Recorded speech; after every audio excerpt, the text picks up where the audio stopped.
வணக்கம். நான் மெய் ஜோதிட ஆலோசகர் கே கார்த்திகேயன், கள்ளக்குறிச்சியிலிருந்து பேசுகிறேன். ப்ரொஃபஸர் டாக்டர் விமலன் சாரோட நேரடி ஸ்டூடெண்ட்டு.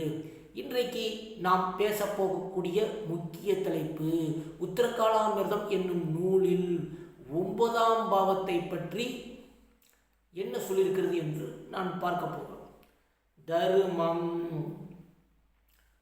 புண்ணிய காரியம், தவம், குரு மற்றும் பெரியோர்களுக்கு மரியாதை செய்தல், மனத்தெளிவு, தெய்வீக ஆராதனை, கற்பதற்காக வரக்கூடிய அயராத முயற்சிகள், சிறப்பு, பிரயாணம், அதிர்ஷ்டம், விவேகம், வீரம், நற்கதைகளை கேட்பதும் பரப்புவதும், பயணங்கள், புனித ஸ்தானம், போஷித்தல், புண்ணிய காரியங்களில் தொடர்பு கொள்ளுதல், நன்மைகள், தந்தை வழி சொத்து, மகன்கள் மற்றும் மகள்கள்.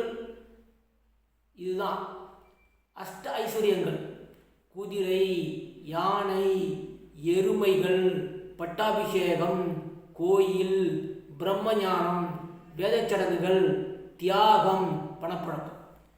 இதுவே உத்திரகாலாமிர்தத்தில் சொல்லப்பட்ட 9ஆம் பாவத்தின் அடிப்படை தன்மைகள். சப்ஸ்கிரைப் பண்ணுங்கள், ஷேர் பண்ணுங்கள், பெல் ஐக்கானை கிளிக் பண்ணுங்கள். இந்த வீடியோ நிறைய பேர் ஷேர் பண்ணுங்கள். நன்றி, வணக்கம்.